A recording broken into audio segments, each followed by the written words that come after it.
Now I'm live. You got to hit that unmute button when you go live, or nobody can hear you. You lose the magic of the interwebs if you don't push the right buttons. All right, so I'm going to give a quick intro for this one. Very quick. It won't take long. He's a friend of mine. He's also the co-host, the main man actually behind a podcast called Day Fire Podcast. He started and sold a little company you may have heard of called Rock Creek Outfitters. And he's an adventure-seeking guru. And since he's on my page and it's my podcast, I can call him what I want to.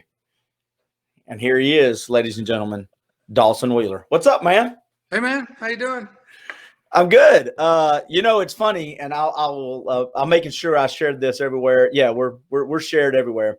It's funny. Before we came on, you are so used to doing podcasts now, and you walk in with notebooks. You've got notes, you've got direction on the podcast. And when people watch this, they're going to go, man, Dawson is a mover and a shaker. He's a type A personality. He's in control. The first thing you said when I pulled you up, you go, look, I ain't got any notes or nothing. And I'm like, you don't need any notes. You're uncomfortable. You're like naked. You're mentally naked right now. I have no idea what we're doing. All right. So I'm talking to you about your trips to Vegas. No, I'm just kidding. No, yeah. No trips to Vegas will come up in this conversation. No trips to Vegas, nor have I had any. Well, here's what I want to do. I'm sharing this to my page, and of course, we're going to share it to the event page, and eventually it will make its way on to the Day Fire Podcast page. But I just wanted to spend a few minutes with you and hitting a few quick topics and then picking your brain about some stories, because everybody – even if they've never heard of the name Dawson Wheeler, especially in this area, I don't know how that would happen, but they've heard of Rock Creek Outfitters. But you know this as well as I do. Behind every company or behind every podcast, there's a story. It's not, you know what I'm saying? There's chapters there. So I thought it would be cool to pick your brain about a few things when it comes to the great outdoors and maybe even a little business. What year did you start Rock Creek Outfitters? 87. 1987. Yeah. What year did you go? You went to Baylor. What year did you graduate Baylor? 77. Okay, so you were roughly 27, 28-year-old kid, basically. Yeah, a little older than that, but yeah. And what was the name of it when you originally bought it? Canoeist Headquarters. Where did you come up with the name Rock Creek? Rock for rock climbing, creek for paddling, or rock/creek. That's what I've got. Slash was very important in the rebrand of the company. Well, that's a cool thing. Why was it important? Just to segregate the two names. So, because in a lot of areas, including the Chattanooga area, there's actually a creek called Rock Creek. Oh. So we didn't want it to be known as, hey, they're naming it after that creek over on Lookout Mountain. So I'm assuming, were you a climber and a paddler, or was your partner the paddler and you were the climber, or were you into everything at that age? Multi-sport guy, but my partner, Marvin Webb, was a very good rock climber. I was not. I was a recreationalist. And he was probably a better kayaker than I was as well. And I was the long distance hiker, and I probably was a better long distance hiker. Now, if you picked a couple, because you don't do rock climbing anymore, do you? No, it's a skinny man sport, and I've gotten a little girthy in my to be a rock climber at this point. I've been climbing low angle stuff. I would still do things that aren't 90 degrees, maybe in the 60 degree slabby kind of things I get on rope for. If it was in the high mountains, it'd be kind of fun. But what I do today, I ride a bicycle a lot, both on gravel and mountain biking, single track, and then love to hike, spend a lot of time hiking and backpacking, and then skiing in the winter is very important to me. Well, if you're on your Instagram page, or if you visit your Instagram page, I see you on the bike more than anything. And I know it's the season for the bike. Stay tuned to Dawson. Starting in about a month, all you will see is snow skiing for the foreseeable future. Well, the bike pictures. So when my Instagram, I have rules around Instagram. So see selfies. It's a rare day I put a picture of myself. And I don't put pictures of places that I repeatedly go to. On the bike, I tend to ride areas that are new. It's easier to explore new gravel roads or road rides that, maybe I've not been down that road in years or maybe never. And so I'll take those pictures. But why don't you put pictures of where you go? Do you try to keep that a secret? if I'm out, on my daily jaunts on stuff near Chattanooga, Tennessee, Lookout Mountain, Signal Mountain, Prentice Cooper, some of those areas, you just see so much repetitive photography on it. I don't feel the need to share it. Some of the reasons I put photography up is aspirational for people to look up and go, hey, I might like to go to that spot. Where's that spot? But do you have, is it like I've asked you this before, but it's been a long, long time. Is hiking, do you have special places that you don't tell other people about, like a fishing hole that other people can know about it, but you're not going to share it because that's kind of a place for you and your mind to go to, or not really? In the Southeast where we are, the high value targets or the premium spots, they're premium for everybody. So if you're talking about the great hikes in Joyce Kilmer or the Cherokee National Forest or up in Pisgah around Black Balsam and the Art Loeb Trail, or you're talking about Roan Mountain or the Smoky Mountains, most of those premium spots are being written, photographed, blogged, podcasted to nauseum at this point. So no, it's more to me about when you go than where you go. All right, well, that'll give us a good segue. We'll come back to storytelling here in just a minute, but I want to jump off right there. All right. Okay, here's what I'm talking about. Are there trails? Let's say I'm listening to this, and my idea of for instance, I go to Cloudland Canyon. I like Cloudland Canyon. I go to the waterfall. I love it. But let's say that's my hiking skill, as I do the easy trail at Cloudland Canyon. Are there trails for beginners around here that if they were to ever run into you and say, hey, where would you jump off at? Are there some trails you would recommend people to go to and get started on? Sure. If you're in the Chattanooga area, most of the trail system on the flank of Lookout Mountain is intermediate at best. There may be one or two trails that start down around Reflection Riding and hike straight up to Sunset Rock, but short of that, that whole flank of the mountain, those trails are rolling. The grades when they're going up and down are 3-4%. They're not super steep. They're user friendly because they're close to Chattanooga proper. Signal Mountain has got trail systems over on Signal that are not difficult, and they're very accessible again. And Prentice Cooper, I don't find any of the trails in Prentice Cooper to be all that difficult either. So I'm always the Cumberland Trail now. The Cumberland Trail is a little more is a little steeper in sections, definitely more rocky. So it's probably moving up into that intermediate. Some sections could be considered advanced just because of the terrain. I always am surprised at how many people I talk to, though, that live right here among all of this, that rarely or maybe have never really gone out and explored it. It's in you're so used to it. Do you ever fall in the trap of thinking everybody knows about it when not everybody knows about it? Well, so the unique thing about Chattanooga is it's got a huge amount of resources, right? So if you're paddling, hiking, rock climbing, mountain biking, but a lot of these resources, the wayfinding, they're not in one part.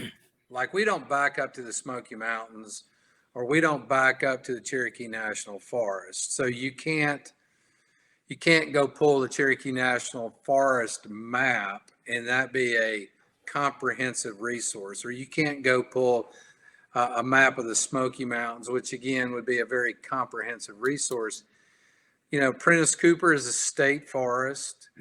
A lot of the hiking on Lookout Mountain is a part of the Chickamauga National Park.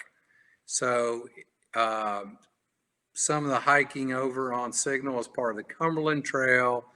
Then you've got nonprofits like Lula Lake and Reflection Riding that are nonprofits. So there's not one source for anybody just to go, I'm going to go grab this one map, right, and plan out hikes all over Chattanooga. So it is harder than you think it is. And like I said, I've just talked to so many people, and you'll bring up the hikes on Lookout Mountain or something, and I still, for some reason, think people have this misconception that if you're going to go hiking, it's a 45-minute drive somewhere, a 30-minute drive, and it's really not for most people. No, but I mean, again, if you're living in, Chattanooga and vicinity, all the way down to Dalton, Georgia, and up to Etowah and Athens, and of course the surround Cleveland, 30-40 minutes. And even if you want to drive 2 hours, you can be way off the grid in 2 hours. All right, here we go. This is the gear part of it. Are you a shoe or boot person? Does it depend on what you're doing? And if I'm trying to get into the hiking part, how do I know what I need? In fair weather, shoe. Just because I like a tennis shoe. It's a soft ride, so to speak. It's a trail running shoe, not a road running shoe, but a trail running shoe I prefer. Now, once it gets colder, boots can have a little more insulation. If it's going to be a wetter day, a waterproof boot, so it depends where I'm going, when I'm going. Yeah. And unfortunately, you said this a bunch. And so in your brain, you're going to feel like that's all you say. But a lot of people will have never heard this. What's your rule of thumb on footwear?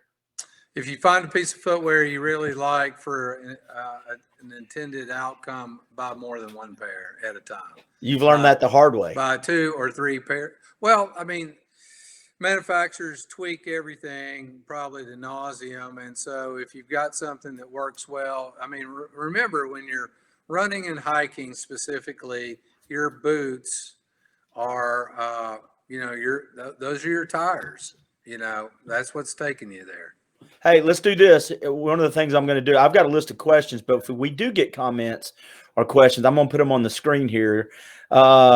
Kimberly Jones, I moved here from Virginia, would love to hike here. I have no idea where to go. I wish there was a resource to show all the marked trails for people that aren't familiar with the area. Yeah, I do too, Kimberly. That would be great. But really getting in, talking to people on Facebook, inquiring and getting tips, and then you can use Strava, you can use All Trails, different apps will have a lot of detail. Rock Creek has some. I mean, if you ask some people at Rock Creek too, they probably can give you some resources. Sure. They're on any given day at any location at Rock Creek. There should be somebody in the building that can make recommendations on wayfinding where to go. Little things that I have learned about by talking with you that everybody else may take for granted, especially if you're just the kind of person that goes out, hikes a mile or so in, walks back out, and you think, all right, I'm going to plan an overnight trip, or I'm going to plan an all-day 8-mile, 10-mile hike. Socks are pretty important. Socks are real important. I would never have thought of that until I talked with you. Well, the simple rule of socks is non-cotton. But you hate cotton everything, don't you? No cotton socks. They don't insulate. No cotton.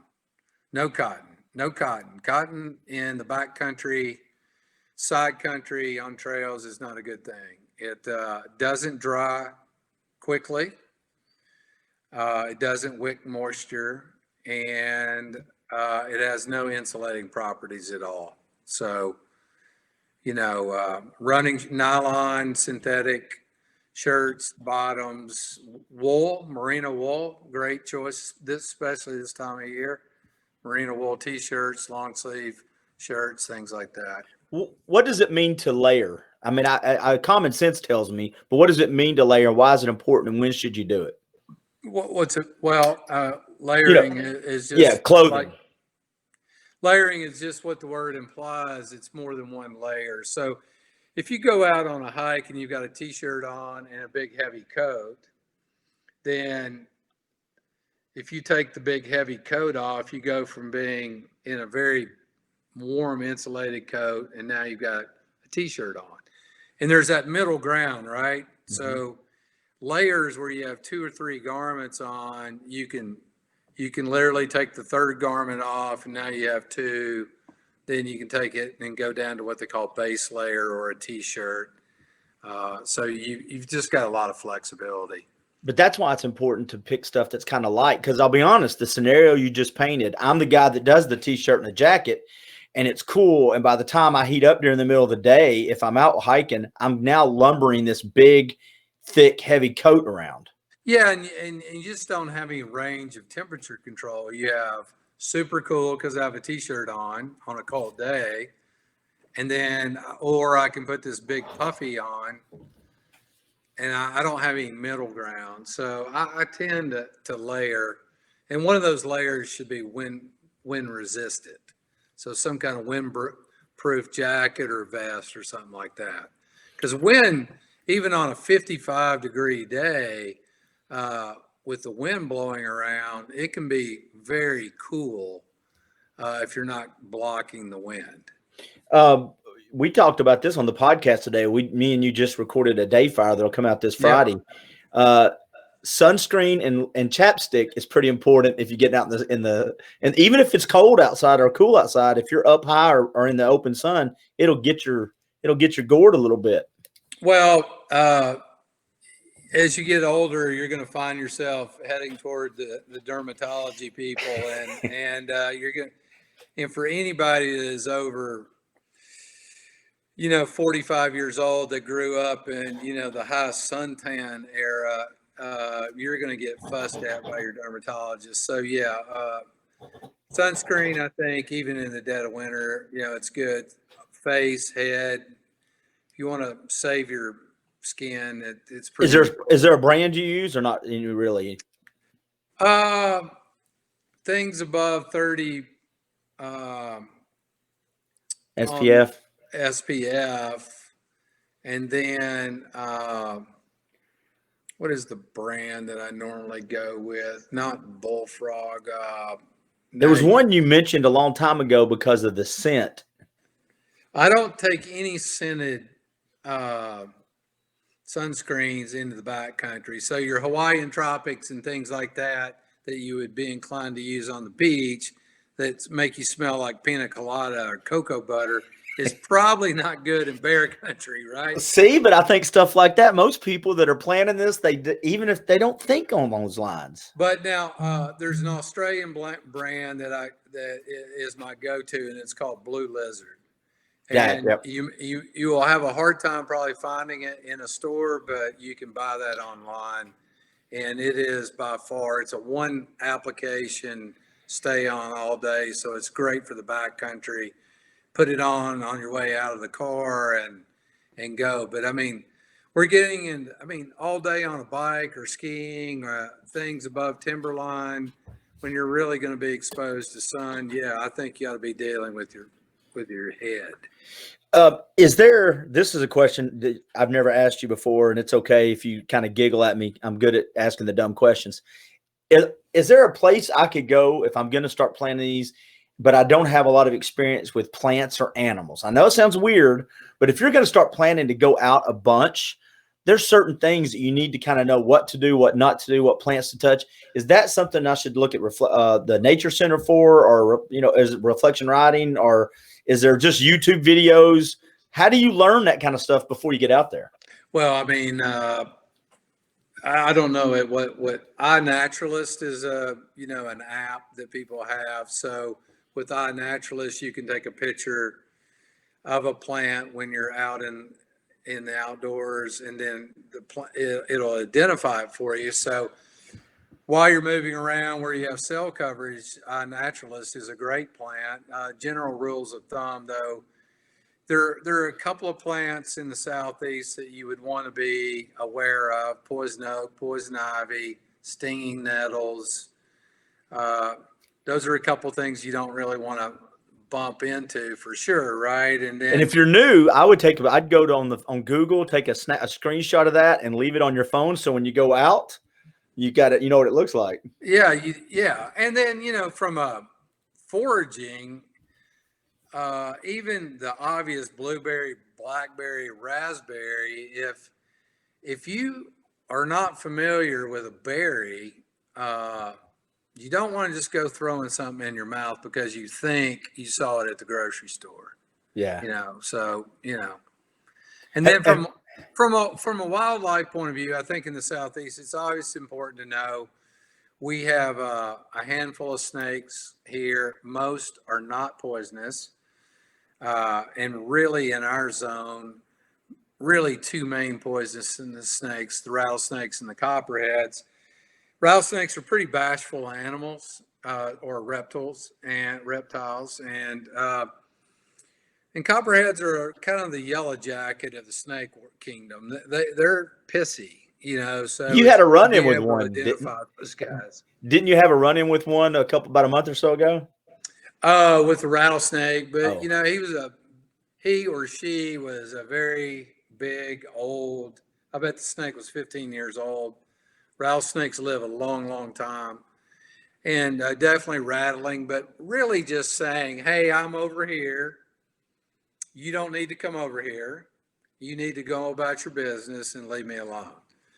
That's the way I read it, and I move on. Have you ever had any encounters with bears? All the time. Tons of black bears, especially in the Smoky Mountains, because they don't hunt in the Smokies. So you'll see a lot of black bears in the national forest because they're hunted. It's pretty rare you'll run into a bear. Kind of abnormal, but again, give them distance. Stay away from moms and cubs. Don't get in between moms and cubs. Don't be a dopey tourist and try to get up close and get a picture. Respect wildlife, and just enjoy the view from afar and move on. The other thing I know you're big on is what you take in, you bring out too, right? Absolutely. Yeah. I knew I would get a fast response on that one. Well, even toilet paper. I know a lot of listeners are going to look up and go, "That's icky." It ain't that icky. Okay, get over it. Get over it. So if you use paper, toilet paper, just carry a little paper bag in a Ziploc bag and drop that paper in there where nobody has to see it and carry it out. Do not leave a blob of toilet paper on the trail or 5 feet off the trail. It takes a long time for that stuff to break down. All right, here we go. What's your favorite water filtration? What do you use when you take something out? If somebody's going to put something in their bag. Catadine squeeze filter. It's just a filter that goes on top of a water bottle. You fill the dirty water in a squeeze bottle, and then when you squeeze the bottle, when it comes out the other end of the filter, it's clean, and it's a under $30 product. You go to Rock Creek and buy them. Do you have a favorite go-to tent? I know there's a lot of these have different depending on where you're going, but do you have a tent that you like to use more than any of them, or are you a tentless guy? I'm a tent guy, and I use Marmot tents. I mean, because I spend most of my time, I have a one-person tent because at this point I don't like sharing a tent. But MSR, Marmot, North Face, Nemo makes a great ultralight tent. There's tons of good tents out there. Sleeping bag. What's sleeping bag? I use a Marmot sleeping bag, down sleeping bag. And I didn't even, this is going to how bad I was until I started doing this podcast with you. I didn't even know they had these pads that you could sleep on. I just always used a sleeping bag on the ground when I was young. Yeah, Cascade Designs makes great inflatables, and Sea the Summit probably makes the premium inflatable pads today. And then Nemo also makes some good ultralight pads. Sea the Summit's probably topping the charts right now as is the best inflatables out there. Of course, it's a matter of opinion, but that would be my opinion. All right, you're also big into the van life. So here's my one van life question. And if you check out Dayfire podcast, we've done 3 or 4 episodes on the van life. And actually, they're some of our most listened to downloads. But what is your favorite gadget you have in the van life right now? And what's the one gadget you want that you don't have? I want a fire pit, and I can't think of the brand. Justin's got it, but it's a portable fire pit that also has the ability to charge your phone, and it has a fan on the side of it. We will get that and drop it into the comment field. My coffee press. I like good coffee in the morning, so carrying a coffee press, and it's a stainless steel coffee press because in a van, weight's not important. So it's but it is easy. One thing that I've learned talking with you and with Clay and Matt and Justin, as far as van life, it's easy once you get the van to actually get obsessed about all the gadgets you can put in and on and around a van. Oh, sure. Sure. Movie theaters, fire pits, grills, of course, a rug for outside your door, sit under your awning, your chairs, coolers, tables, cutlery, decorative lighting for your awning, so you can have different color lights. Do you have? Wait a minute, hold on. Do you have different color lights? I do not. No. Okay, thank God. No, you're just a solid white light guy, yeah, right? Okay. Yeah. All right. But I didn't know I would not be opposed to decorative lights. I just want to make sure if you get the disco lights, where that's the party van over there. That's where all the action's happening.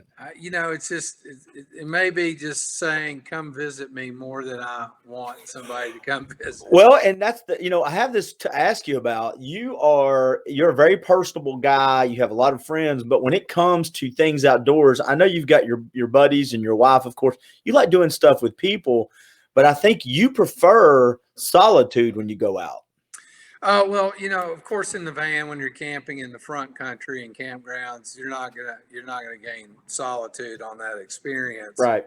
There is kind of in most campgrounds, there's a bit of protocol that's unwritten, and so really the high visit time in campgrounds seems to be kind of coinciding with what adults call happy hour.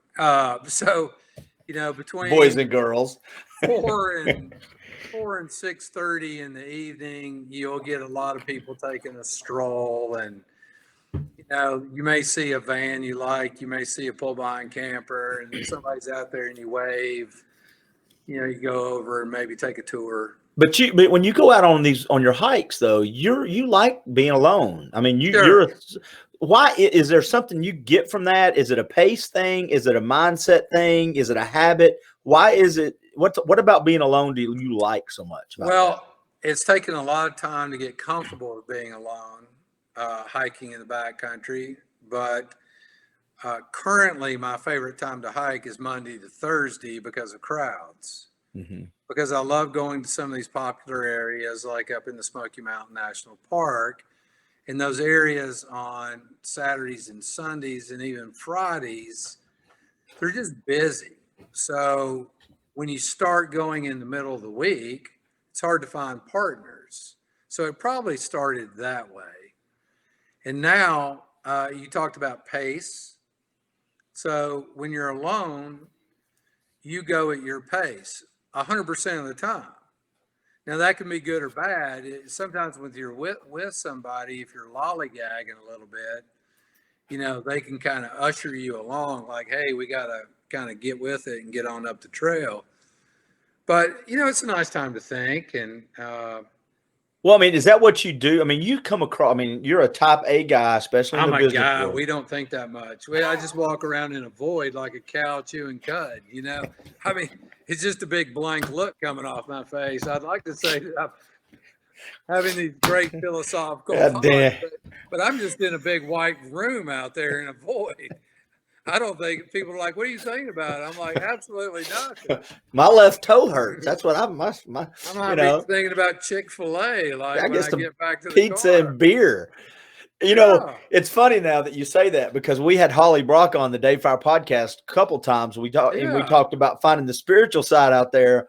When me and you talk about it, I relate to that a little bit. When you're out there, you're the pace guy. You're just moving one foot in front of the other. No, well, no, it's all contingent on the day and the experience. And, you've talked about it before where, the trail never changes, Yeah. but the way you arrive at the trail is always different. So, yeah, I mean, like anybody that's going to go out and recreate in the woods, some days you arrive with some frustration or some angst, and you just want to go out there and, kind of hike from A to B, and you want to kind of do it kind of quickly, and you want to kind of relieve stress. And it's kind of an aerobic kind of day for hiking. And then there's sauntering, right? Where you're not in a hurry. The woods seem exceptionally beautiful. The wind is blowing.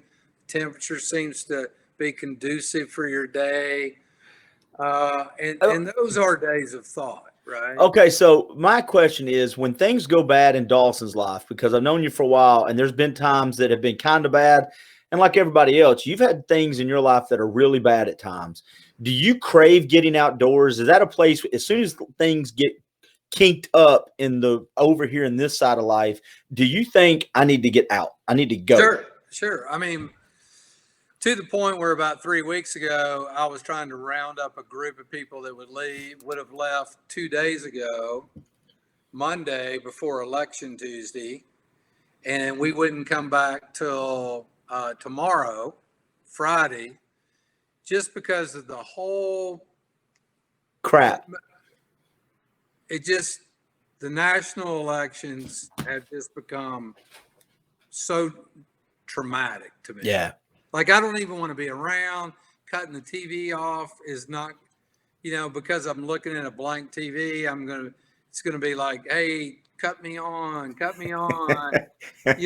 the results, Facebook, and then your friends are texting you. And, did you know so-and-so won such and such race? I don't want to hear that crap. I want to go outside and saunter and look at I want to do some sauntering. All right, so let's do this. And then I've got one other question, but that's more gear oriented. But the favorite trips you've been on, you don't have to go into detail on the stories as far as the deepness, but what are as far as going, multi levels of it.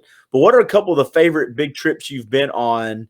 And then what is a trip that you want to take? I know you got ski trips coming up. I'm talking about, is there a trip out there in the back of your brain, even to another country, that you would like to do that on a bucket list? I think it's called the Trans-American Trail, or it's a bike trip from Oregon to Virginia. It's like 4,200 miles. Wow. That's a bucket list trip. It'd take, a couple of months probably to do that trip. Under 2 months, that would be great. Traversing the Wind River Range on a backpacking trip, walking from one end to the other of the Wind River Range would be a spectacular 3-week. You could make. Where's that at? Just trip. For those of us that don't know, where's that at? Wind River Range butts up near Jackson, Wyoming, and Pinedale, Wyoming, or kind of. You find Pinedale, Wyoming on the map, and you find Jackson Hole. You'll see a big blob of nothing out there called the Wind River Range. Spectacular area for fishing, hunting, hiking, climbing, sauntering. A lot of sauntering goes on there. Yeah. What's a couple of the favorite trips you have taken? The Tour Divide was great. I mean, another big trip from Banff, Canada to Mexico. The Appalachian Trail, hiking it from Georgia to Maine was great.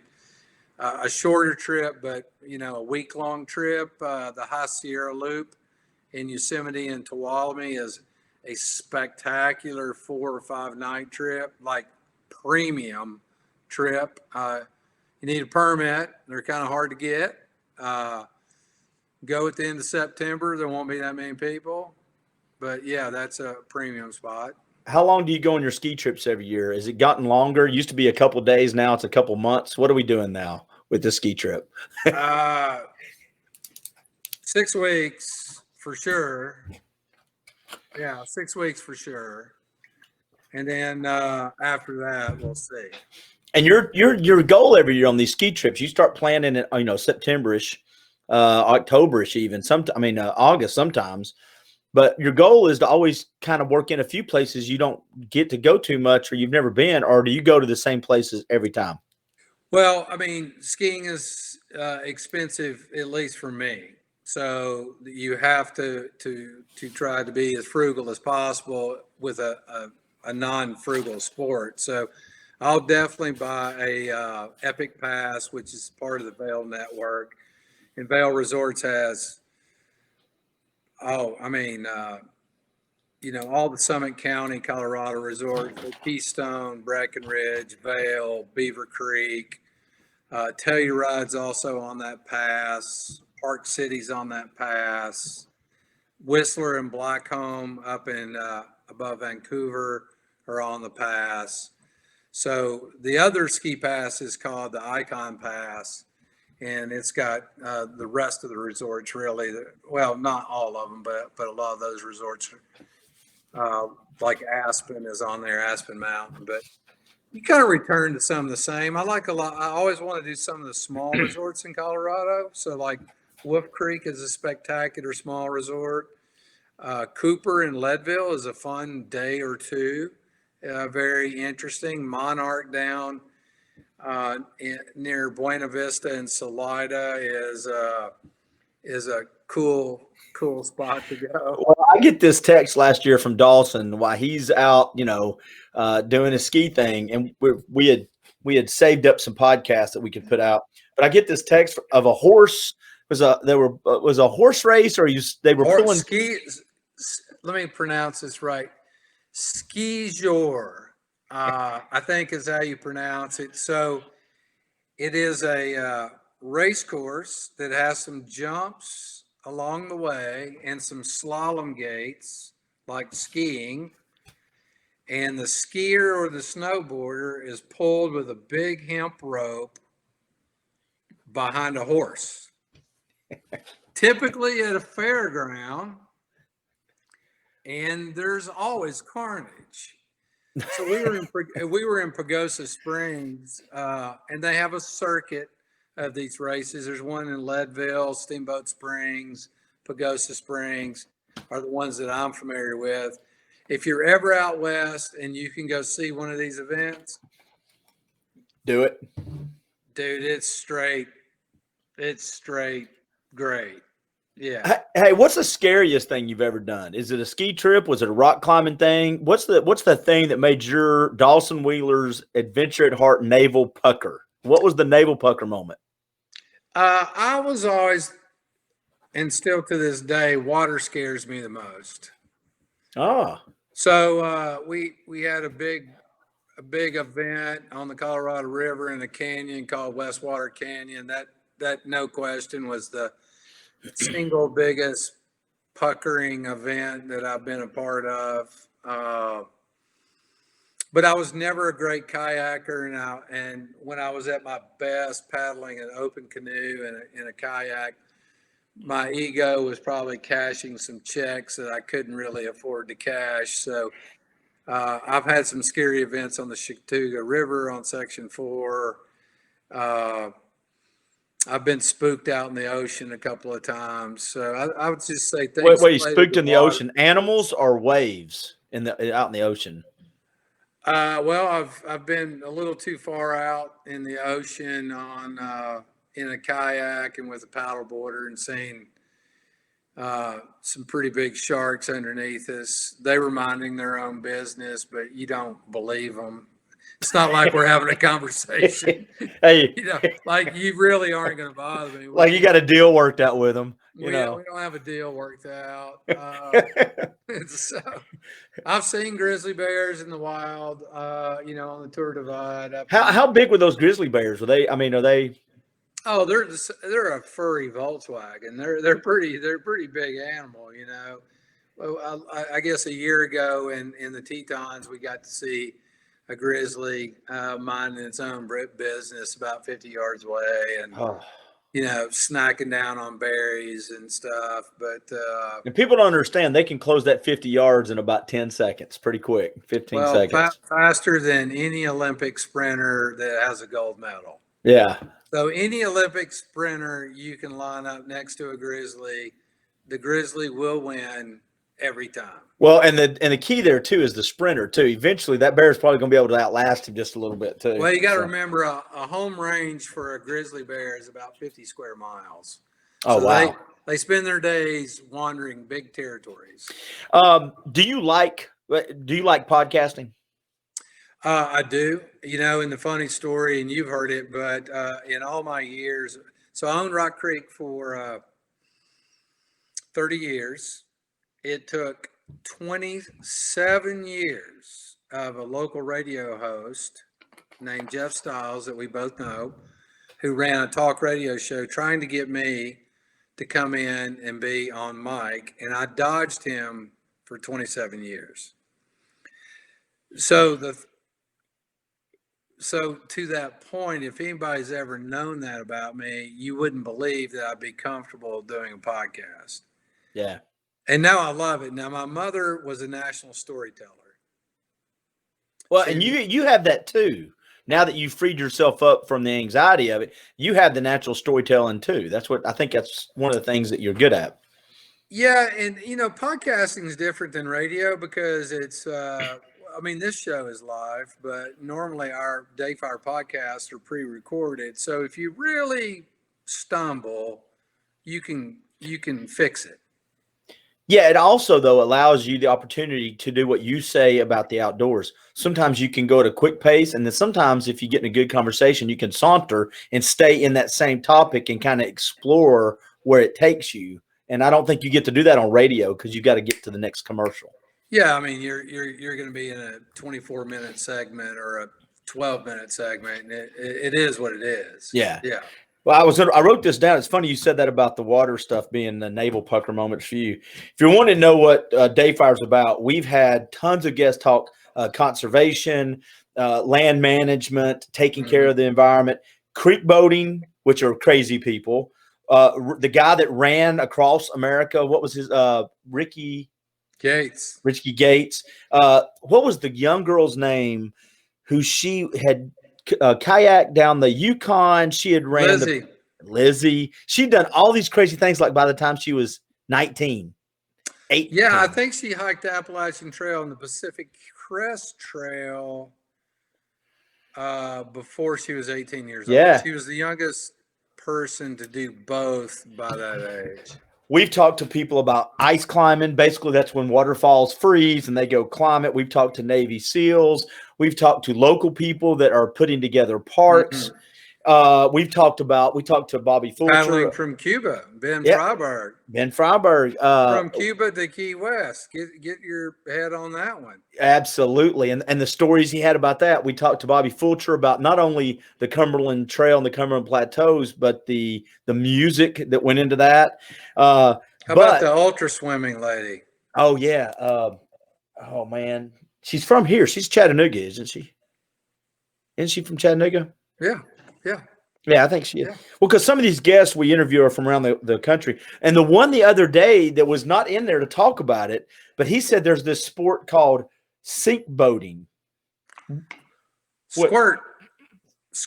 Is that what it is? Squirt. I don't know what that is. All I know is, he said the words, the goal is to sink underwater. And that I quit listening after that point. I'm like, the goal. So, as much as I've been around kayaking, I did not realize that to judge a squirt boat in competition is based on how long you stay underwater. That's the craziest thing I've ever heard. So go down, stay to the point of near drowning, come up. That's the whole thing, right? Yeah. Is that what you took away? Yeah, like I told him, he said, the goal is to go underwater on purpose. And I went, I'm out. I'm the guy that when I go underwater, I want to get up as soon as possible. I want to get air. I thought I knew you stayed underwater a long time. I've been around squirt boating. I've never attempted it, but I did not know I thought there were other judging besides just going underwater and staying down there till near death and come back up. You know, Come up, congratulations, she didn't die. hey, guess what? Only I will say this. I'm not saying there's women that are not in that sport. I'm sure there are. There are women out there. For sure. Yeah, way better, bigger badasses than I am. But I would put money on it that a guy invented that, because that's something stupid a guy would do. Well, I don't know if I'd go guy or girl. I would just say whoever uses the phrase, "Hey, y'all, watch this." There you go. May have been part of the inventing team. Yeah, hold my beer. Here, watch this, boys. Hey, and tell everybody real quick, we did a good interview today that comes out Friday. And so people may be seeing this video a month from now. Go to dayfirepodcast.com and you can hear it, but it's with Chris and Nancy. Tell everybody real quick what they just did and why we had them on. Yeah, Nancy East and Chris Ford, and they set the record, the FKT, for the fastest time over all the trails in the Smokies, which is called the 900 Club. And so that's what we talked to them about today. And they are the current record holder. And it was a pretty amazing podcast, right? That was great. And like I said, great people. Yeah, great people. And the cool thing I like about these podcasts, and we'll wrap it up, is along with all of the gear and the tips and the conservation come these great stories and these moments from other people, which actually make it the entertaining part. And that's what people are attracted to. So if you, like I said, it's coming up this Friday, be sure to check it out. If you're listening to this a month from now, a year from now, go back and listen to it because it's a good podcast and check it. And the last thing I'll say, Dawson, how many times do you have people coming up to you saying they heard you on the podcast now? I had a guy last night during voting, Clint, that said that he found our podcast 3 weeks ago. And in 3 weeks' time, he's listened to every one of our episodes. Wow. 70-something episodes that are all way over an hour because, we're Southerners and it takes us a long time. I will say, though, and I think Chris and Nancy are good examples of all the and if you're talking about Lizzie, even Ben Freiberg, all these people would say, if you ask them, they're all what? Very humble. Yes. They walk amongst us. They don't have egos. They all started and just worked their way through it. They've all got full-time jobs. They're not professional athletes. It's just important part of their recreational side of what they do, right? Well, we just outdoors. Just had I know we make a living off doing the fishing and the podcast himself, but we just had Clay Watson on as part of the Mountain View group talking about fly fishing, and he goes to work 50, 60, 70 hours a week and still does this other stuff. He runs the Mountain View Auto Group's huge, and then he's got the BMW dealership here in town that he's running too. The whole motorcycle thing. That guy's super busy. Yeah. And he is a fantastic fisherman. I mean, he wouldn't call himself a professional, but he is. He is. I mean, he was a mountain, he's a fishing guide for years. But you know what that means, though? We usually guys like that hang out with other professional fishermen, and he knows the difference. You know how to read a room. You've done a lot of rock climbing and kayaking, and if you're in the room with people that do that, and you go, "Do you rock climb too?" You're like, "Not compared to these guys. No, not really." Well, I will say, it's true with every sport, but skiing is a good example. If you're in a lodge and you're talking to people about, hey, have you skied the such and such run, or have you gone ski that bowl, or did you go ski that couloir? The people that are minimizing that and going, well, occasionally I might go over there and, I'll kind of stumble my way down. Those are the pros.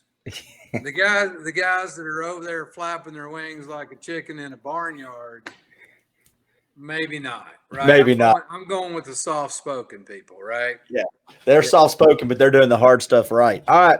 Hey, everybody. Thanks for tuning in. No matter when you're watching this or listening to it, because I'm going to download the audio, put it out on a podcast, go to dayfirepodcast.com. It's on Apple, all the podcast platforms. Listen into the conversations. And if you got a question or something, shoot us a message through our Dayfire Podcast Facebook page. Are you going to put this out on Dayfire? Yeah. As soon as we're done, I'm going to share it over there. Oh, sweet. And here's the cool thing. If you send a message in to Dayfire, it'll be Dawson that answers it, not Clint. That's the good thing you have going for you right there. Maybe. If not, I'll call Dawson. He'll tell me what to say. No, any question, be happy to answer it. Sure. Thanks, Dawson. Yeah. See you, buddy. Bye. Bye, everybody.